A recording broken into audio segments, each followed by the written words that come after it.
Tuah Manbantakrina, selamat hari Minggu buat kita semua. Marilah kita mempersiapkan diri untuk kita memulai ibadah minggu ini dengan penuh sukacita. Kita mengikuti ibadah ini dari rumah kita masing-masing adalah untuk kemuliaan Tuhan dan mengikuti aturan pemerintah akibat pandemi COVID-19.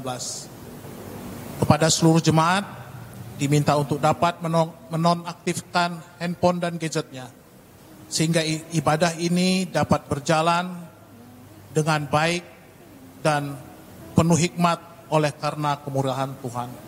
Mari kita mulai ibadah ini, kita bernyanyi memuji Tuhan dari lagu rohani Allah Itu Baik.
Saudara-saudari yang terkasih dalam Yesus Kristus, sebagai hamba Tuhan kami mengucapkan damai sejahtera dan selamat hari Minggu bagi kita sekalian.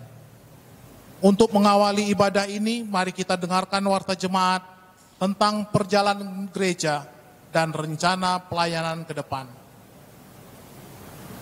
Ibadah kita hari ini kita dilayani oleh Pendeta Pinehas Jengjengi.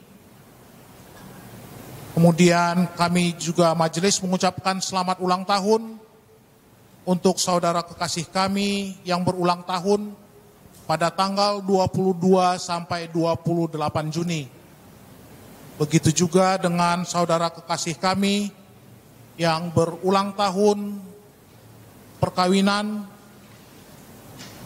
dari tanggal 22 sampai 28 Juni, yaitu keluarga Bapak Sanel Bukit dan keluarga Bapak Melodi Tarigan. Tuhan memberkati keluarga kami yang berulang tahun. Dan berita-berita selanjutnya kita dapat lihat di grup WA kita masing-masing.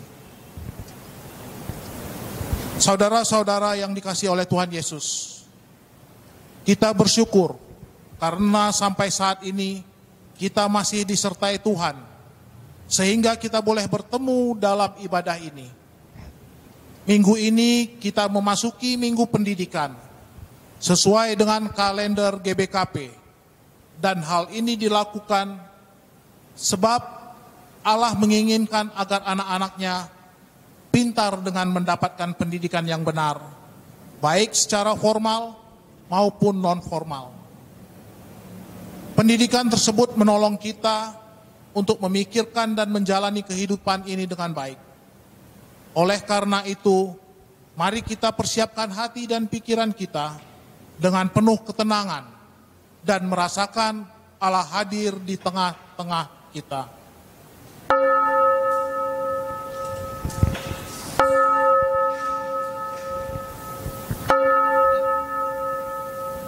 Jemaat kami undang untuk berdiri. Kita bernyanyi dari Kidung Jemaat nomor 18, bagian yang pertama dan kedua, Allah hadir bagi kita.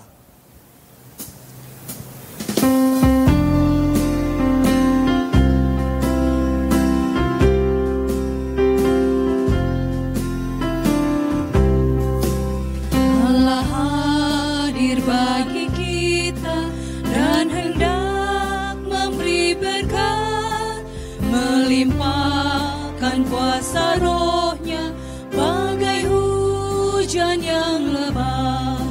Dengan Roh Kudus ya Tuhan, umat-Mu berkatilah, baharui hati kami, oh curahkan kurnia.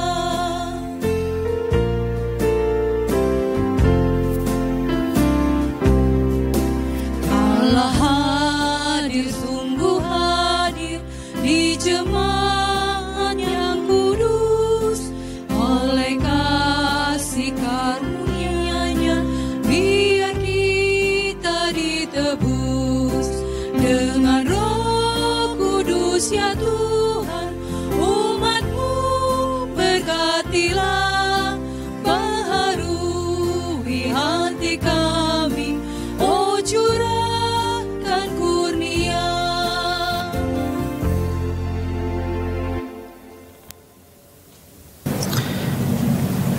Ibadah Minggu Pendidikan ini dimulai di dalam nama Allah Bapa yang adalah sumber kekuatan dan kepintaran kita, di dalam nama Anaknya Yesus Kristus yang telah memberikan kepintaran itu kepada kita, dan di dalam nama Roh Kudus yang tetap mengajari kita untuk tetap hidup di dalam kepintarannya. Kasih, karunia, dan damai sejahtera dari Allah Bapa kita dan dari Tuhan Yesus Kristus di dalam persekutuan Roh Kudus beserta dengan kita sekalian. Amin.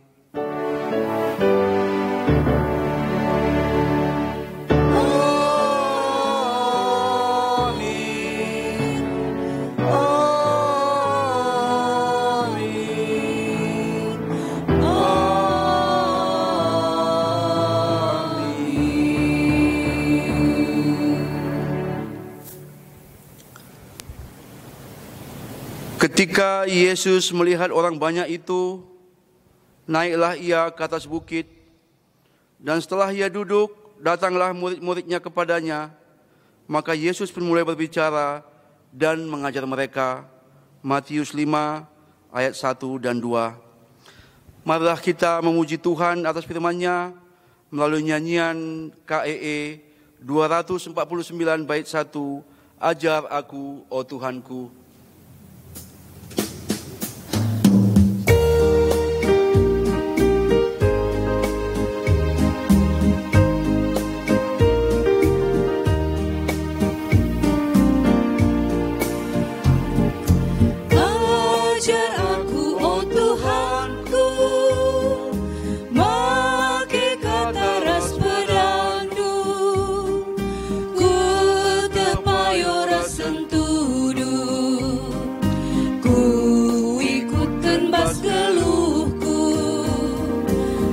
Ikut pedah di batang, datang berkerembak kenang, pedah kata tangkas kerina, jadi gelementar.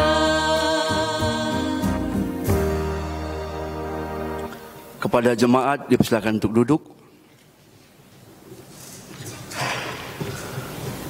Dengarkanlah berita tentang Allah yang memberikan kepintaran kepada bangsanya.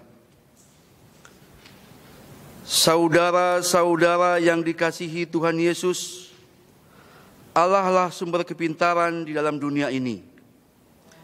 Di dalam perjalanan bangsa Israel memasuki tanah perjanjian, Allah terlebih dahulu melengkapi bangsanya dengan hikmat dan kepintaran melalui undang-undang yang disampaikan Musa kepada bangsa Israel dengan tujuan supaya bangsa tersebut takut akan Tuhan dengan hidup mengenakan sifat yang baru. Dengan demikian, umat Tuhan dapat menjadi bangsa yang pintar di tengah-tengah bangsa yang lain. Mari kita memuji Tuhan, sumber kekuatan dan kepintaran, dengan menyanyikan Kidung Jemaat nomor 58 bait 1 dan 3, Maha Kasih yang Ilahi.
Mari kita secara responsoria, kita mengakukan fakta tentang hidup kita dan kita masing-masing membacakan bagian kita.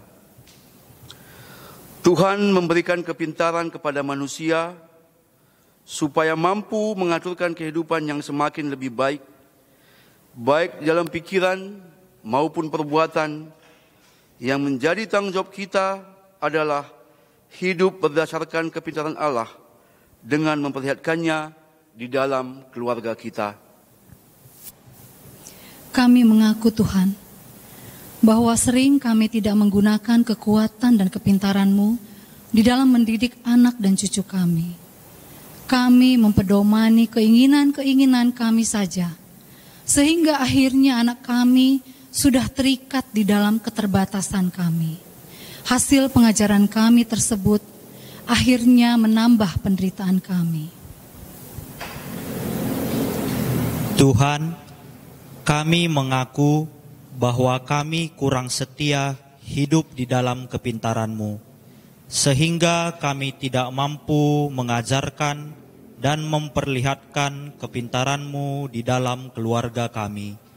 Anak dan cucu kami tidak melihat kepintaran-Mu melalui pikiran dan perbuatan kami. Tuhan, kami mengaku bahwa kami kurang mencari hikmat dan kepintaran-Mu. Kami sering dikuasai kepintaran dunia ini yang membawa kehancuran hidup kami. Tuhan, mampukanlah kami hidup dalam pengajaran-Mu, melakukan dan memperlihatkannya di tengah-tengah keluarga kami. Mari kita memohon kekuatan kepada Tuhan supaya kita mampu hidup di dalam kepintarannya melalui nyanyian pujian dari KEE 304 bait 1 dan 2, O Tuhanku, O di batangku.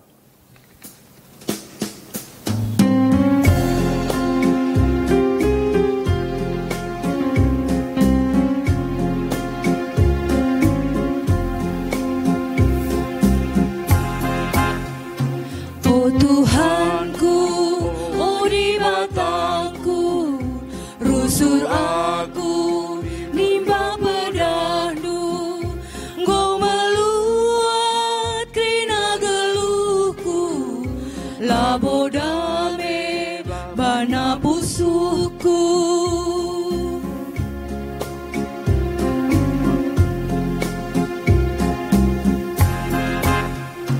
Oh Tuhanku, oh di batangku, ku tungtungkan ukurku bandu, ras mekuah atendu aku, sasapkanlah salah dosaku.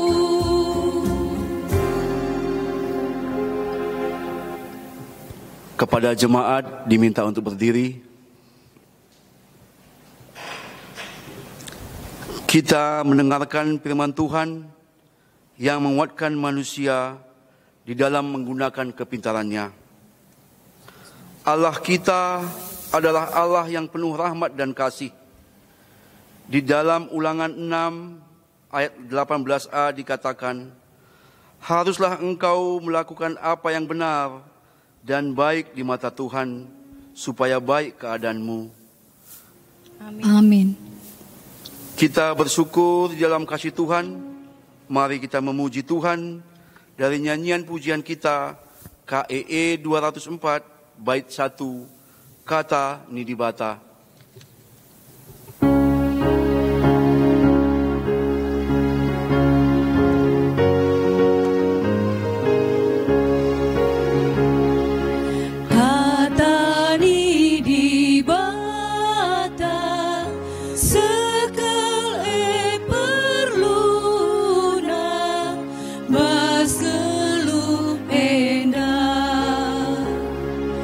Oh, gela pus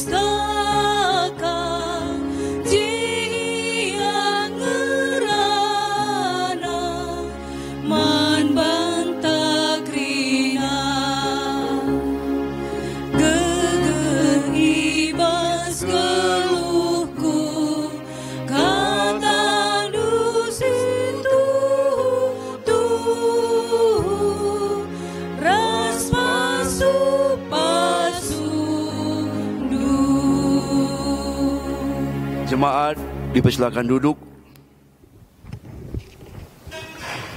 Sekarang mari kita mendengarkan persembahan pujian dari PJJ Sektor 2 kepada PJJ Sektor 2. Silakan.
Just a man.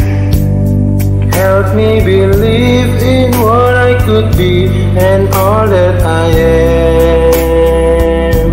Show me the stairway I have to climb. Lord, for my sake, teach me to take one day at a time.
me to take one day at a time.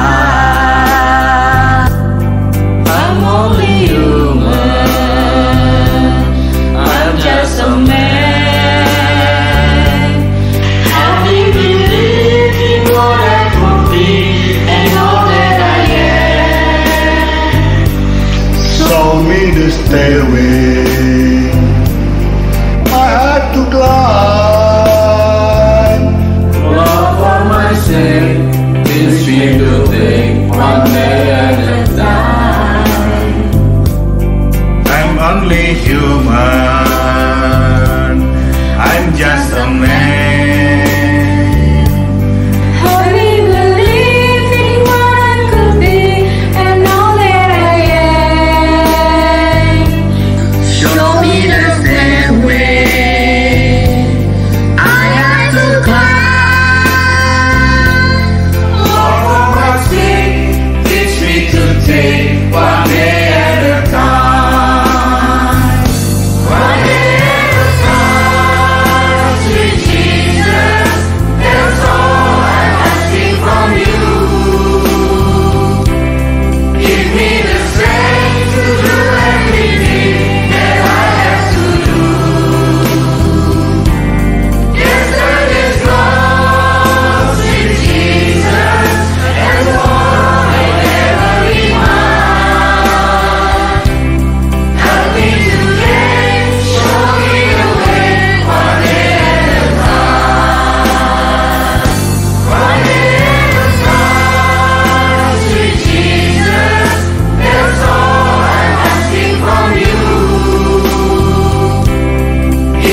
Terima kasih kepada PJJ Chapter 2 atas pujiannya.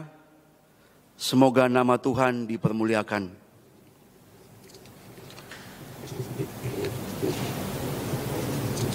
Sekarang kita akan memasuki pembacaan firman Allah bagian yang pertama yang diambil dari Alkitab Perjanjian Baru dari Yakobus 3 ayat 13 sampai 18. Masing-masing kita dapat membuka Alkitab kita, dan dalam ayat ini kami akan membacakan secara tunggal kepada jemaat semua dapat mendengarkannya di dalam hati masing-masing. Yakobus 3 ayat 13 sampai 18, hikmat yang dari atas. Siapakah di antara kamu yang bijak dan berbudi? Baiklah ia dengan cara hidup yang baik menyatakan perbuatannya oleh hikmat yang lahir dari kelemah lembutan. Jika kamu menaruh perasaan iri hati dan kamu mementingkan diri sendiri, janganlah kamu memegahkan diri dan janganlah berdusta melawan kebenaran. Itu bukanlah hikmat yang datang dari atas, tetapi dari dunia, dari nafsu manusia, dari setan-setan. Sebab di mana ada iri hati dan mementingkan diri sendiri, di situ ada kekacauan dan segala macam perbuatan jahat. Tetapi hikmat yang datang dari atas adalah pertama-tama murni, selanjutnya pendamai, peramah, penurut, penuh belas kasihan, dan buah-buah yang baik, tidak memihak dan tidak munafik. Dan buah yang terdiri dari kebenaran ditaburkan dalam damai untuk mereka yang mengadakan damai. Demikian firman Tuhan. Berbahagialah orang yang mendengar firman Tuhan dan melakukannya dalam kehidupan hari lepas hari. Haleluya.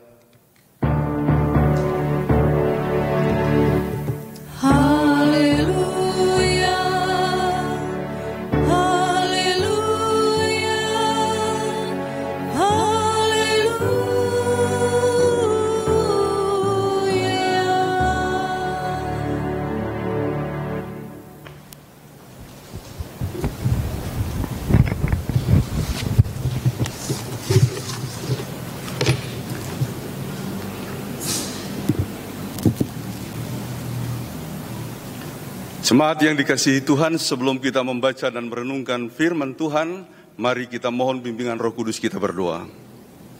Bapa di surga, kami bersyukur atas kasih Allah yang selalu melingkupi kami dari waktu ke waktu.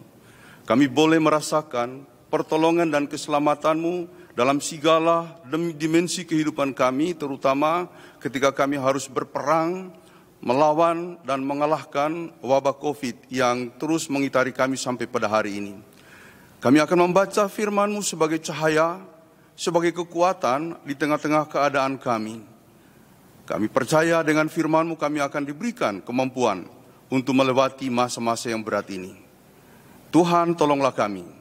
Roh-Mu yang kudus kiranya menguasai kami, sehingga oleh hikmat dan damai sejahteranya kami dimampukan untuk mengerti kehendak Tuhan dan terutama melakukannya dalam kehidupan kami setiap hari. Dalam nama Tuhan Yesus, kami sambut firman-Mu. Amin. Amsal pasal 4 ayatnya yang pertama sampai dengan ayatnya yang ke-9. Amsal pasal 4 ayatnya yang pertama sampai dengan ayatnya yang ke-9. Demikian firman Tuhan. Dengarkanlah hai anak-anak didikan seorang ayah, dan perhatikanlah supaya engkau beroleh pengertian. Karena aku memberikan ilmu yang baik kepadamu, janganlah meninggalkan petunjukku. Karena ketika aku masih tinggal di rumah ayahku sebagai anak, lemah dan sebagai anak tunggal bagi ibuku, aku diajari ayahku, katanya kepadaku, biarlah hatimu memegang perkataanku. Berpeganglah pada petunjuk-petunjukku, maka engkau akan hidup. Perolehlah hikmat, perolehlah pengertian. Jangan lupa dan jangan menyimpang dari perkataan mulutku. Janganlah meninggalkan hikmat itu, maka engkau akan dipeliharanya. Kasihilah dia, maka engkau akan dijaganya. Permulaan hikmat ialah, perolehlah hikmat, dan dengan segala yang kau peroleh, perolehlah pengertian. Junjunglah dia, maka engkau akan ditinggikannya. Engkau akan dijadikan terhormat apabila engkau memeluknya. Ia akan mengenakan karangan bunga yang indah di kepalamu. Mahkota yang indah akan dikaruniakannya kepadamu. Demikianlah firman Tuhan. Nande Bapa turang senina, salam. Salam sehat, salam tangguh, salam kemenangan. Ada seorang anak meminta kepada bapaknya buah rambutan. Nah, kebetulan di pekarangan rumah mereka ada pohon rambutan yang sedang berbuah. Lalu bapaknya mengatakan kepada anak itu, pergi sana, ambil sendiri. Kamu panjat dan petik lalu kamu makan. Dan kemudian anak itu pergi ke pekarangan, karena dia sudah bisa memanjat suatu pohon, dia lalu kemudian menaiki pohon itu dan mengambil buahnya. Beberapa kali itu terjadi, sahabat-sahabat bapak tadi ketika melihat hal itu berkata, wah kamu kejam banget ya. Masa anak sekecil itu kamu suruh panjat sendiri ketika dia ingin makan rambutan? Tapi bapak itu mengatakan, aku sedang mengajarkan dia tentang sesuatu. Karena kalau aku yang memetik lalu memberikannya terus menerus, dia tidak akan pernah paham sumber dari buah rambutan itu. Jadi ketika dia naik lalu kemudian memetik, dia belajar tentang apa itu pohon rambutan sebagai sumber dari rambutan itu sendiri. Dengan memanjat, dengan memetik, dia berinteraksi dengan pohon tersebut, lalu kemudian dia paham. Saya berpikir bapak itu sungguh sangat bijaksana, karena ada ipar saya dulu, ketika kami berbicara coklat, dia membayangkan bahwa biji-biji coklat itu nempel di pohon-pohon coklat. Padahal bukan begitu. Biji-biji coklat itu kan ada di dalam buah coklat. Kalau kita belah lalu kemudian kita bersihkan, maka kita akan menemukan biji-bijinya. Jadi kalau kita tidak pernah berinteraksi dengan pohon coklat, maka kita tidak akan tahu bagaimana buah coklat itu. Nah, oleh karena itu saudara-saudara, Bapak Ibu sekalian, banyak sekali orang tua gagal paham di sini. Dia berpikir memberikan semuanya kepada anaknya tanpa peduli apa anaknya itu tahu suka dukanya di balik semua yang diberikan itu. Akibatnya banyak orang tua kecewa, sedih ketika anak-anak tidak menghargai apa yang diberikannya. Jadi saudara-saudara, hari ini kita berbicara soal pendidikan. Liturgi minggu kita adalah liturgi minggu pendidikan. Minggu hari ini tanggal 28 Juni 2020. Dan salah satu program yang sangat ditekankan di lingkungan GBKP adalah penjemaatan TK dan PAUD Gereja Batakaro Protestan. Dan itu saya kira sesuatu yang sangat-sangat pokok dalam pelayanan gereja. Sebab kita tahu para penginjil pada masa lampau itu datang bukan saja memberitakan Injil, tapi mereka membangun pendidikannya, membangun kesehatannya. Yang belakangan ini lebih banyak kita saksikan di kelompok gereja yang bukan mainstream, yaitu Bala Keselamatan. Di daerah-daerah itu Bala Keselamatan sangat diakui keterlibatan mereka di bidang kesehatan dan pendidikan. Tapi GBKP menekankan soal itu lagi sebagai bagian penting dari pelayanannya. Dan itu saya pikir hal yang luar biasa. Saudara-saudara, saya mengingat Profesor Henrik Howard, pakar pendidikan Kristen dari Amerika. Lalu dia bercerita dalam sebuah bukunya yang saya pernah baca, katanya begini. Saya tertarik tentang dunia pendidikan Kristen itu waktu saya sekolah minggu. Jadi pada suatu hari minggu dia main kelereng. Kemudian datanglah gurunya. Guru sekolah minggu mengatakan kepadanya, Henrik ayo ke sekolah minggu. Tapi dia bilang, aku nggak mau, aku mau main kelereng saja hari ini. Lalu kemudian guru sekolah minggunya berkata begini kepada Henrik, Henrik, jikalau di sekolah minggu kita main kelereng, apakah engkau mau ikut? Oh, aku mau. Lalu kemudian dia datang ke sekolah minggu, guru dan murid sekolah minggu itu bermain kelereng. Dan disitulah Hendrik merasa bagaimana guru punya kepekaan terhadap dia, membiarkan dia bermain sambil guru itu tetap mengajarkan firman Tuhan. Dan saya sangat terkesan dengan pengalaman itu. Oleh karenanya Bapak Ibu Saudara, kalau kita berbicara soal pendidikan, salah satu buku yang saya rujuk adalah buku Profesor Hendrik Howard ini yang berjudul Pendidikan Itu Mengubahkan Manusia. Nah, untuk mengubahkan manusia itu bukan hal yang mudah, tidak semudah kita membalikan telapak tangan. Karena kalau kita lihat sejarah pendidikan, saya ingat ada satu pakar pendidikan bernama Scott Anderson. Dia lalu menekankan satu teori bahwa pendidikan itu harus sedikit dipaksakan. Kalau anak-anak tidak mau, dia harus dipaksa. Lalu kemudian yang kedua, untuk menegakkan peraturan dalam bidang pendidikan juga harus ada pemaksaan. Jadi kalau kita yang kelahiran atau yang mengikuti pendidikan SD, SMP, SMA tahun 90 ke bawah, itu masih kita rasakan. Bagaimana guru kita seringkali menjadi guru yang dalam tanda petik keras. Kadang-kadang dengan tongkat cambuknya untuk menekankan pendidikan mereka. Nah, tapi lalu itu dibantah oleh seorang pendidik yang lain, pakar pendidikan juga bernama Camillo Tropiano. Dia lalu mengatakan, memang penting pemaksaan, tapi itu tidak relevan lagi.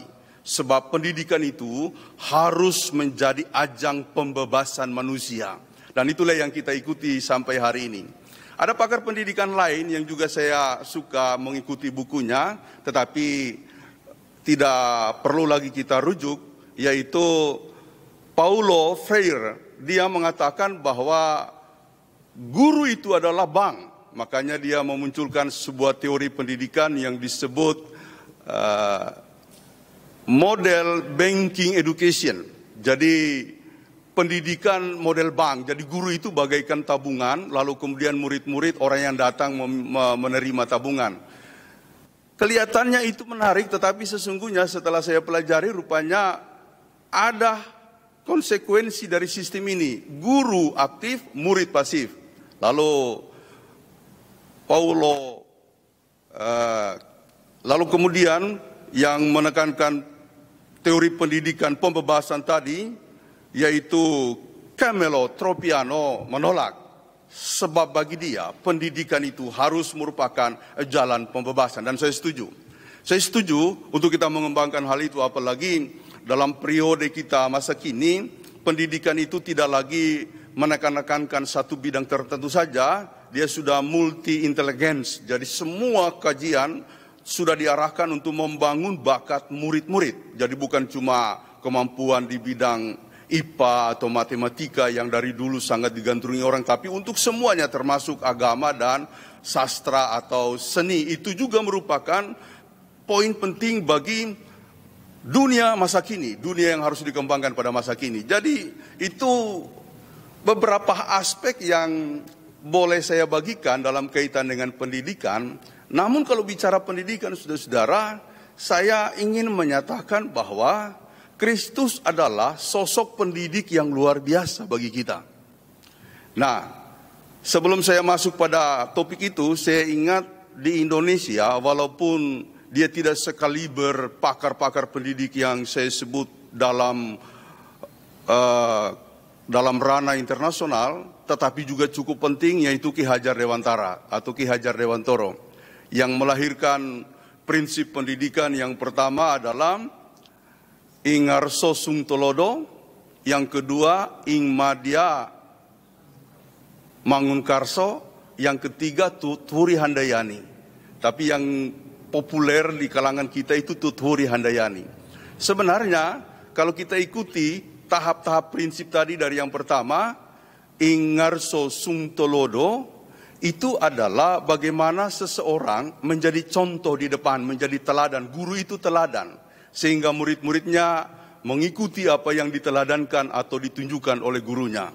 Jadi saya rasa itu luar biasa dan pemikiran yang cukup brilian dari anak negeri kita, yaitu Bapak Ki Hajar Dewantoro, untuk bicara soal pendidikan. Yang kedua, dia Mangunkarso berada di tengah-tengah dan memberikan semangat kepada murid-murid. Jadi yang pertama berada di depan menjadi teladan, yang kedua berada di tengah-tengah untuk membangkitkan semangat. Lalu yang terakhir yang cukup populer sampai hari ini, Tutwuri Handayani berada, Tutwuri itu di belakang, lalu kemudian Handayani mendorong. Saudara-saudara, ini juga merupakan nilai-nilai yang sangat bermakna bagi pengembangan pendidikan kita di Indonesia. Nah, saya akan mengerahkan apa yang menjadi perenungan saya pada hari ini dalam kaitan dengan Alkitab. Yesus adalah pendidik yang agung, pendidik yang luar biasa. Karena kalau mengikuti tradisi Yahudi, ketika orang-orang yang disebut rabi, guru, memanggil murid-murid, maka kemudian yang dilakukan adalah guru membuka pendaftaran. Dia akan mengumumkan kepada umat bahwa sudah dimulai pendaftaran sehingga murid-murid bisa datang. Nah, itu dipatahkan oleh Yesus. Dia tidak duduk di rumahnya untuk menanti murid-murid yang mendaftar, melainkan dia pergi ke lorong-lorong bahkan sampai ke pantai untuk mencari murid-muridnya dan mengatakan, "Follow me, ikutlah aku." Lalu kemudian kita mengenal ada 12 murid yang diajak langsung dari tempatnya untuk menjadi murid-murid yang luar biasa sampai hari ini. Yesus memberikan suatu proses pemberdayaan yang oleh pakar pendidikan tadi, salah satu pakar pendidikan tadi mengatakan sebagai pembebasan. Aku akan menjadikan kamu bukan penjala ikan lagi, tapi penjala manusia. Untuk sebuah pekerjaan kemanusiaan yang besar dan yang luar biasa. Nah, Yesus bukan cuma memberikan pengajarannya, bukan cuma memanggil murid-muridnya, tapi hidupnya dari awal sampai pada matinya menjadi patron daripada kehidupan Sang Guru Agung. Dia adalah Guru Agung kita. Sosok yang bukan saja memberikan arah bagi jalan keselamatan kita, tapi terkait dengan pendidikan menjadi pendidik yang utama dalam seluruh kehidupan kita.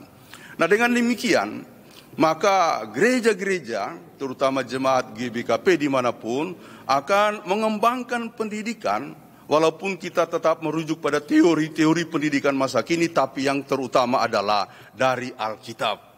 Sumber terpenting dalam pengembangan pendidikan kita dimanapun berada. Nah, pembacaan yang baru tadi kita dengarkan, Amsal 4 ayat 1-9, menekankan betapa pentingnya pendidikan itu.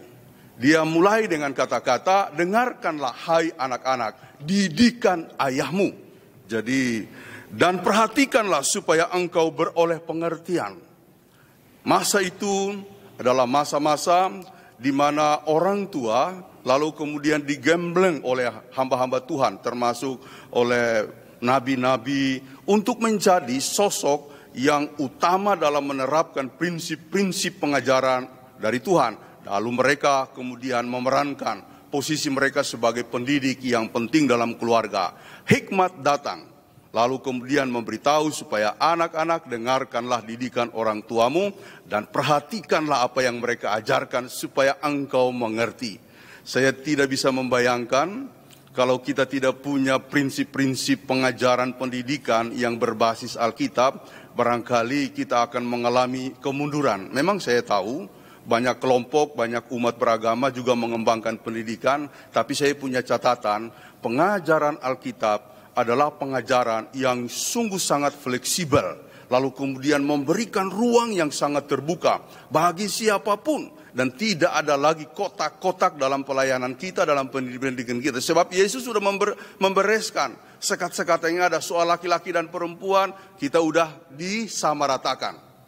Lalu kemudian soal hamba dan majikan, kita sudah disandingkan. Apalagi dengan anak-anak, ketika ibu-ibu membawa anak-anak, lalu murid-murid marah dan mengatakan, "Pergilah kamu." Yesus mengatakan, "Jangan halang-halangi mereka. Sebab orang-orang seperti itulah, anak-anak itu maksudnya, yang empunya kerajaan sorga." Jadi sungguh kita bersyukur bahwa kita mempunyai sumber inspirasi untuk pendidikan dari Alkitab, terutama dari Yesus. Dan hari ini kita diajarkan, terutama anak-anak dimanapun berada, jangan sekali-kali engkau meremehkan orang tuamu. Sebab mereka adalah sosok yang diberikan Tuhan untuk memberikan nilai-nilai keutamaan hidup, hikmat dan pengertian kepadamu. Dan memang seringkali terjadi orang yang suka membanggang orang tuanya, melawan orang tuanya, hidupnya berantakan. Tapi bagi mereka yang patuh, karena tidak ada orang tua yang mengajarkan sesuatu yang rugi dan jahat, pastilah yang terbaik. Bagaimana mereka sudah menjalani kehidupan dengan suka dukanya, lalu mengambil pelajaran dari situ, memberikan suatu narasi hikmat supaya anak-anaknya ke depan tidak seperti kita, tidak seperti orang tua, melainkan menjadi orang yang lebih baik. Saudara-saudara, siapa yang berjuang di dalam hikmat Tuhan, dikatakan tadi pada salah satu ayat yang sudah kita baca, bagaimanapun kamu memperoleh segala sesuatu, perolehlah, tapi juga peroleh hikmat. Maksud saya adalah berjuanglah untuk menjadi baik, tentu juga berjuanglah untuk karir kita, bahkan untuk pengembangan hidup kita. Tapi jangan lupa satu hal ini, supaya kita punya pengajaran hikmat yang bersumber dari Alkitab. Mulai dengan mendengarkan orang tua, mulai dengan mendengarkan hikmat dari Tuhan, bahkan juga dari pengajaran-pengajaran yang selalu dilakukan di gereja. Demikianlah kita membingkai pendidikan kita. Tidak bisa lepas dari kerangka Alkitab, dari kerangka iman, dari kerangka firman Tuhan. Hidup ini tidak mudah untuk kita jalani. Tapi saya selalu yakin, bagi orang yang punya kekuatan iman, mendengarkan firman sebagai sumber hikmat, dia akan dibuat terhormat seperti kata dalam ayatnya yang terakhir tadi 8 menuju ke 9. Kita akan mendapatkan mahkota. Kita akan memperoleh keindahan hidup karena hikmat Tuhan yang datang kepada kita. Sedikit tambahan untuk penjelasan kitab Amsal. Tepat sekali kalau kita bicara soal pendidikan dikaitkan dengan kitab Amsal. Sebab kitab Amsal itu tujuan utamanya adalah mendidik orang menjadi sungguh-sungguh bijak dan berpengertian. Dan itulah tujuan utama dari kitab Amsal. Nah, memang kadangkala ada kata-kata aku di situ tapi tanpa kejelasan siapa itu aku. Seringkali kita menunjuk kepada Salomo, tetapi juga kata-kata aku ini mengiaskan sebuah sosok yang terselubung, yaitu sosok hikmat sendiri. Karenanya banyak kali kita mendengarkan aku, jikalau kamu mengikuti aku, maka kamu akan bijak. Jadi ada upaya untuk mempersonifikasi hikmat. Tapi itu bukan soal penting untuk kita bahas. Yang utama adalah bahwa ada hikmat yang diberikan Tuhan kepada kita untuk kita dengarkan. Untuk menjadi panduan gereja-gereja, terutama gereja GBKP dimanapun, untuk meneruskan misi pelayanan Kristus, misi pelayanan gereja berbasis pendidikan Kristen. Saya katakan tadi, menjalani hidup ini tidak mudah, apalagi kita dalam masa-masa pandemi, banyak orang yang stres. Ada yang kemarin berdiskusi dengan saya lalu mengatakan kenapa kita takut kepada COVID. Kita kan punya Tuhan. Saya kira dia mulai stres. Kelihatannya betul dia berbicara tentang Tuhan, tapi menurut saya dia udah stres. Kita bertuhan tapi kita juga diberikan hikmat, diberikan akal untuk menyikapi situasi ini.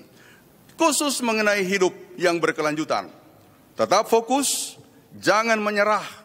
Ada seorang bapa datang kepada raja, lalu kemudian dia berkata kepada raja, "Baginda raja, berikan saya nasihat, supaya saya bisa menjalani kehidupan saya dengan baik. Sebab saya selalu mengalami kegagalan demi kegagalan. Berikanlah saya advice." Lalu sang raja berkata begini, "Saya akan memberikan sebuah advice, tapi engkau harus mengikutinya. Lihat di sebelah itu ada tempayan berisi minyak penuh. Kamu harus membawa tempayan berisi minyak penuh itu dari ujung selatan menuju ke ujung utara, tanpa tertumpah. Jangan setetes minyak yang tumpah. Kalau tumpah, engkau akan mendapat sanksi yang berat. Pengawal akan mengikutimu." Ternyata dia menjadi takut. Lebih baik tadi saya tidak perlu meminta advice kalau begini jadinya. Cuma karena sudah terlanjur, akhirnya dia harus melaksanakan perintah raja adalah perintah raja. Maka dia mengambil tempayan berisi minyak penuh berisi minyak itu, lalu mulai berjalan dari ujung selatan menuju ke utara. Dia berjalan pelan-pelan. Dia berusaha supaya jangan ada setetes pun yang tumpah. Saudara-saudara, berhasil. Setelah itu dia kembali dibawa menghadap raja. Dan raja mengatakan, "Ada yang tumpah?" "Tidak, raja." Saya berusaha untuk membawanya supaya tidak tertumpah. Lalu raja mengajukan pertanyaan, selama engkau membawa tempayan berisi minyak itu, apakah engkau mengenal orang-orang di sekitarmu yang kau jumpai? Bagaimana saya mau mengenal mereka, raja? Saya fokus bagaimana membawa minyak ini jangan sampai tumpah. Lalu raja mengatakan, itulah pelajaran yang kuberikan. Kalau kau mau berhasil, fokus pada tujuanmu, fokus pada pekerjaanmu, fokus pada cita-citamu. Jangan diganggu oleh orang lain. Karena seringkali kita gagal fokus, bukan? Ini pun terkait dengan iman. Ini pun masalah iman. Kalau bicara soal pendidikan, Amsal memberikan banyak contoh-contoh supaya kita belajar pada semut yang terus bekerja siang dan malam, supaya kita fokus pada apa yang kita lakukan, jangan jadi orang bebal yang tidak mau mendengarkan ajaran, apalagi menjadi orang fasik. Orang-orang yang berpengertian, yang menerima hikmat dan menjaga serta memeliharanya akan dibuat terhormat, tapi mereka yang bebal menutup mata, menutup hati untuk mendengarkan hikmat, mereka akan terpuruk lalu menjadi binasa karena kebebalannya. Semoga kita bisa hidup di dalam Tuhan, dalam kekuatan hikmat-Nya, dalam kepenuhan kepintaran yang diberikan kepada kita. Tuhan memberkati. Amin. Kita berdoa. Bapa di sorga, biarlah kepandaian-Mu, kepintaran-Mu terus kami miliki untuk supaya kami mampu menjalani kehidupan ini. Terima kasih atas firman-Mu. Dalam nama Tuhan Yesus kami berdoa. Amin.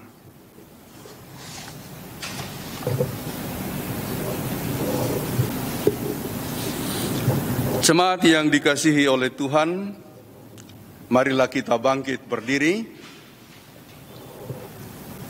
Bersama-sama dengan sekalian orang percaya di segala tempat dan sepanjang zaman, kita ikrarkan iman kita menurut pengakuan iman rasuli demikian.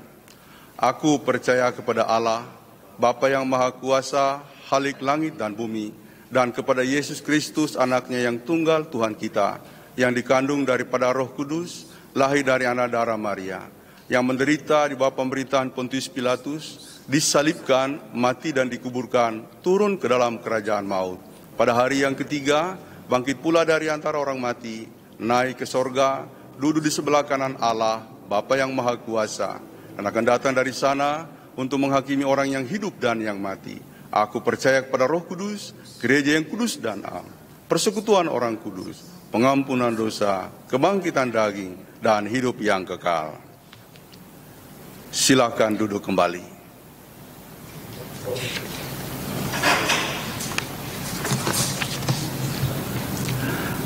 Tiba saatnya kepada kita untuk memberikan persembahan syukur kepada Tuhan. Firman Tuhan yang menjadi dasar kepada kita untuk memberikan persembahan syukur diambil dari Filipi 4 ayat 19. Allahku akan memenuhi segala keperluanmu menurut kekayaan dan kemuliaannya dalam Kristus Yesus. Sementara kita memberikan persembahan, kita menyanyi dari KEE 289 ayat 1 dan 2, lalap si katakan bujur.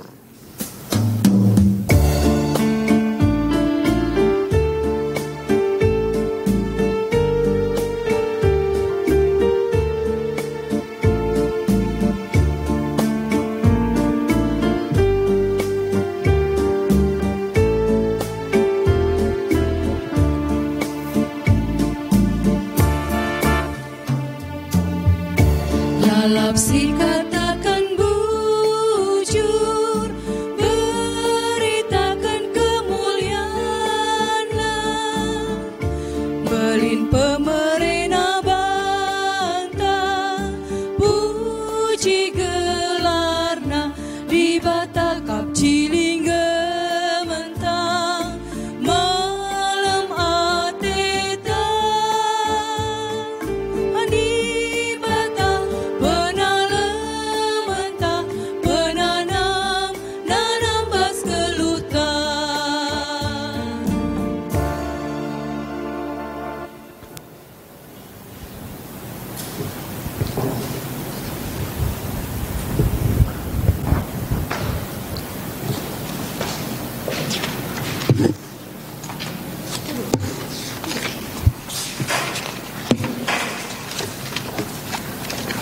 Kita berdoa mendoakan persembahan kita dan sekaligus doa syafaat kita berdoa.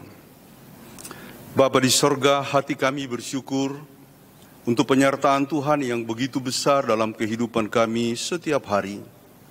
Kami bergembira meskipun kami masih dalam masa-masa memerangi COVID-19, tapi kami beroleh banyak kasih dan kemurahan daripada Tuhan untuk menjalani kehidupan kami, untuk menjalani ibadah-ibadah kami, bahkan untuk menjalani pelayanan-pelayanan kami.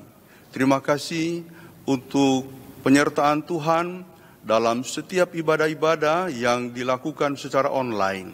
Biarlah di dalam semuanya itu kami sungguh-sungguh memuliakan Engkau dan memuji nama-Mu karena Engkau tidak pernah meninggalkan kami. Berkatilah jemaat GBKP Pasar Minggu ini Tuhan. Berkati pelayanan pendeta, pertua dan diaken.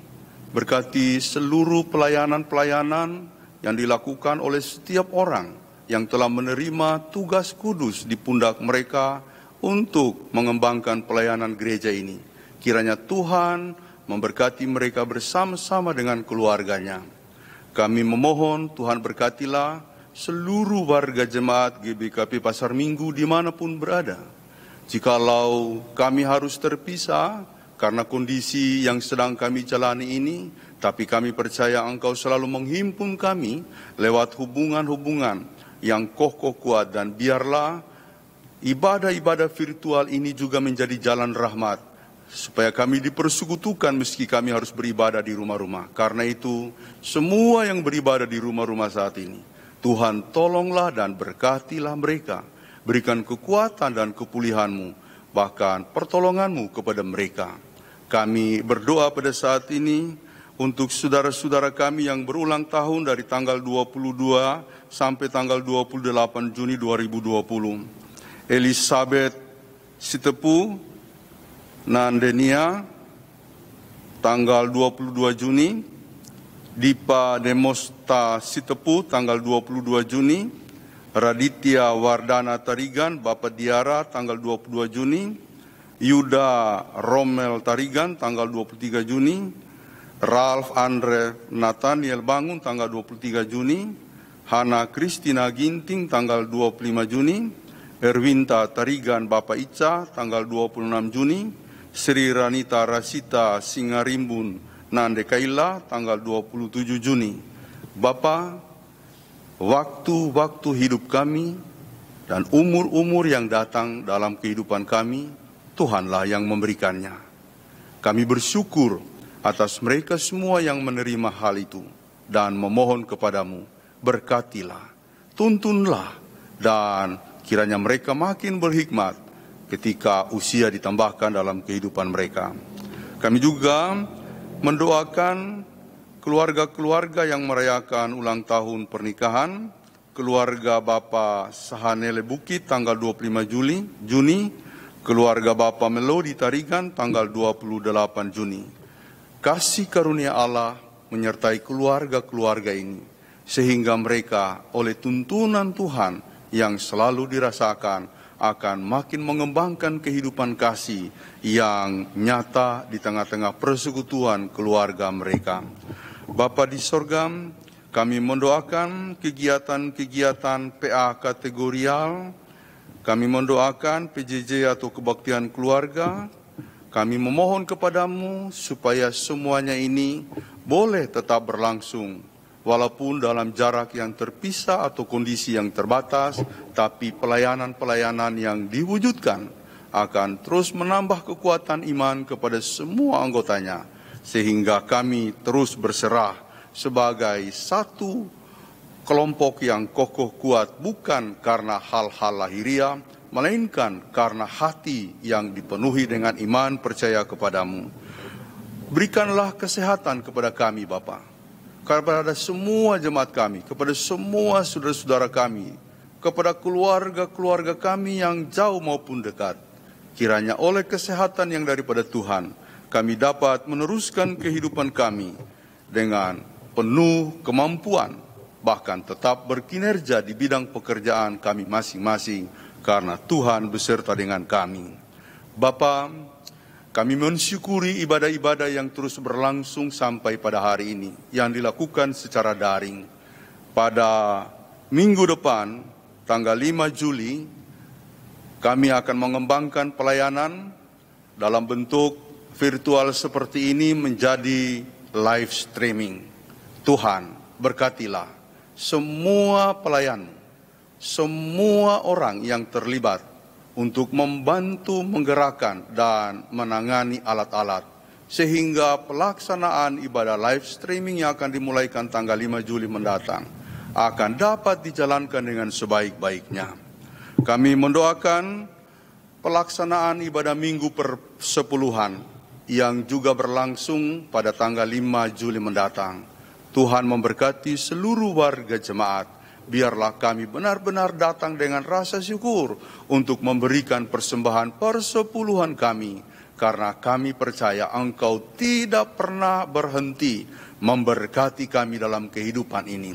Dan biarkanlah kami Bapa datang dengan hati yang lapang untuk menyerahkan dan memberikan persembahan persepuluhan kami dengan hati penuh sukacita kepada Tuhan.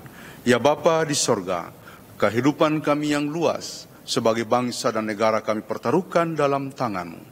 Pimpinlah pemerintah kami dari pusat sampai ke daerah. Pimpinlah para aparat, pimpinlah para tenaga medis yang selalu berjuang untuk meminimalisir perkembangan daripada COVID-19.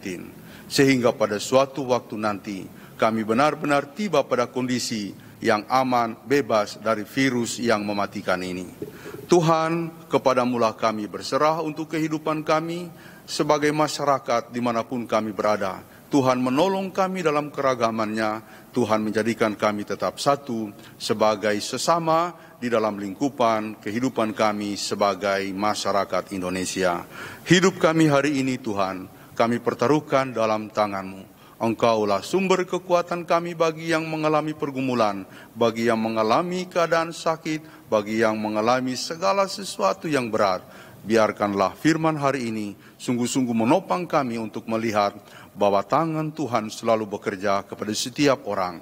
Biarlah kami tetap fokus kepadamu Bapa, memperoleh segala sesuatu yang menjadi tujuan dan cita-cita hidup kami, tapi juga kami berusaha untuk tidak mengabaikan hikmat. Kami memperoleh kehidupan kami memperoleh hikmat-Mu yang akan menjadikan kami hidup dalam kepintaran yang berasal daripada Tuhan. Terima kasih Tuhan. Kami mempersembahkan mengangkat doa kami ini kepadamu di dalam nama Tuhan kami, Yesus Kristus. Amin.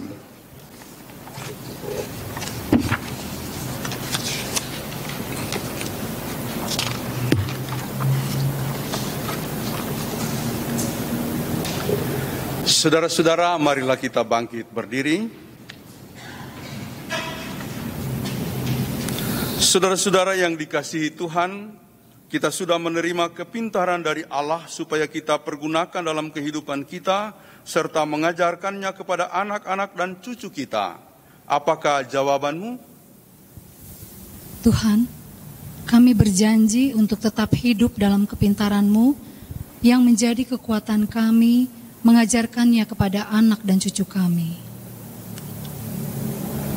Tuhan, kami berjanji tetap setia hidup di dalam kepintaran-Mu sampai kami mampu mengajarkan dan memperlihatkan kepintaran-Mu di dalam keluarga kami.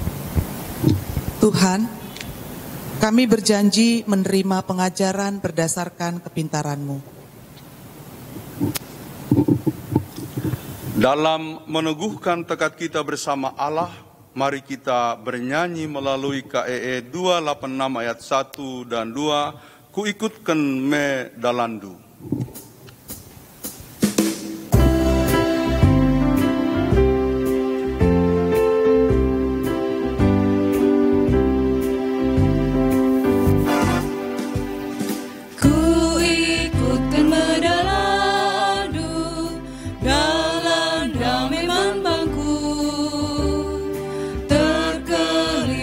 Geluhku, kita busi daradu.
Kita berdoa dengan mengucapkan doa Bapa kami bersama-sama.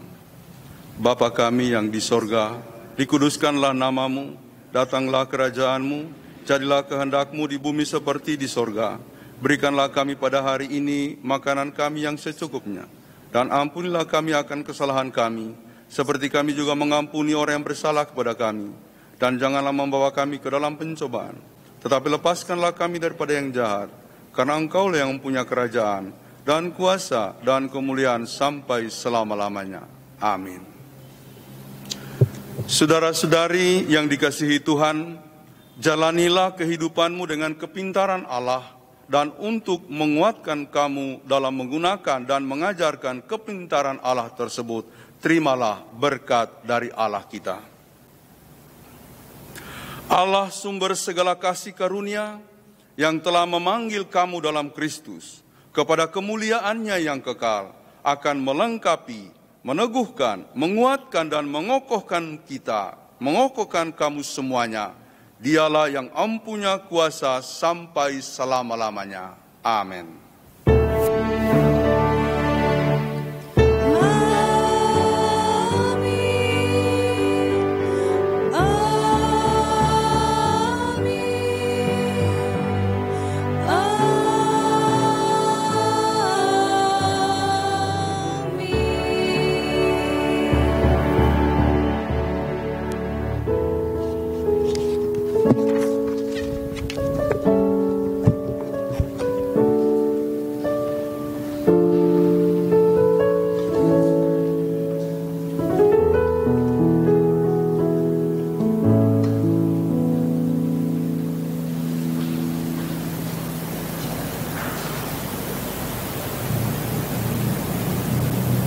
Puji Tuhan, ibadah kita sudah dapat berjalan dengan baik.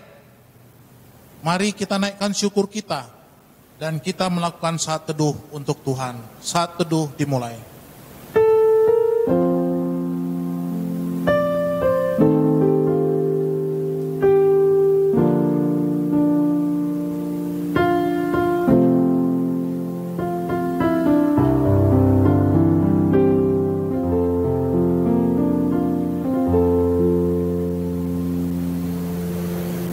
Saat teduh selesai. Tambahan berita buat kita, minggu depan tanggal 5 Juli kita akan merencanakan melakukan ibadah secara live streaming. Jadi pada saat ini kita ibadah adalah ibadah rekaman. Nah, pada minggu depan kita akan melaksanakan ibadah live streaming dan akan kita laksanakan mulai jam 9 pagi. Kita doakan mudah-mudahan ibadah kita ini yang kita lakukan pertama kali dapat berjalan dengan baik. Demikian tambahan berita. Kami seluruh petugas ibadah minggu ini mengucapkan terima kasih. Dan selamat hari Minggu.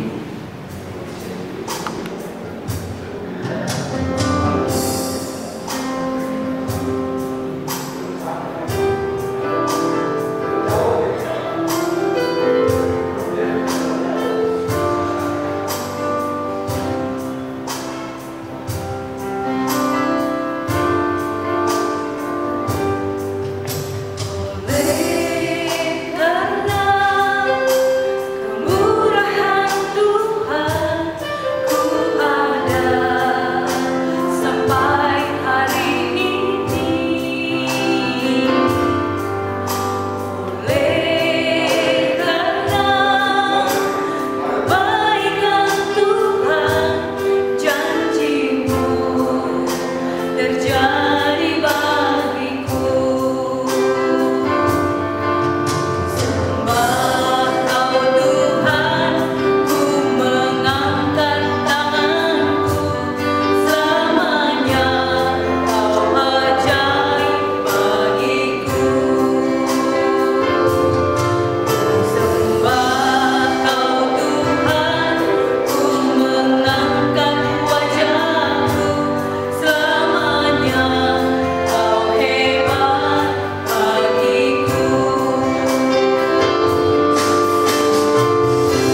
ku tinggalkan.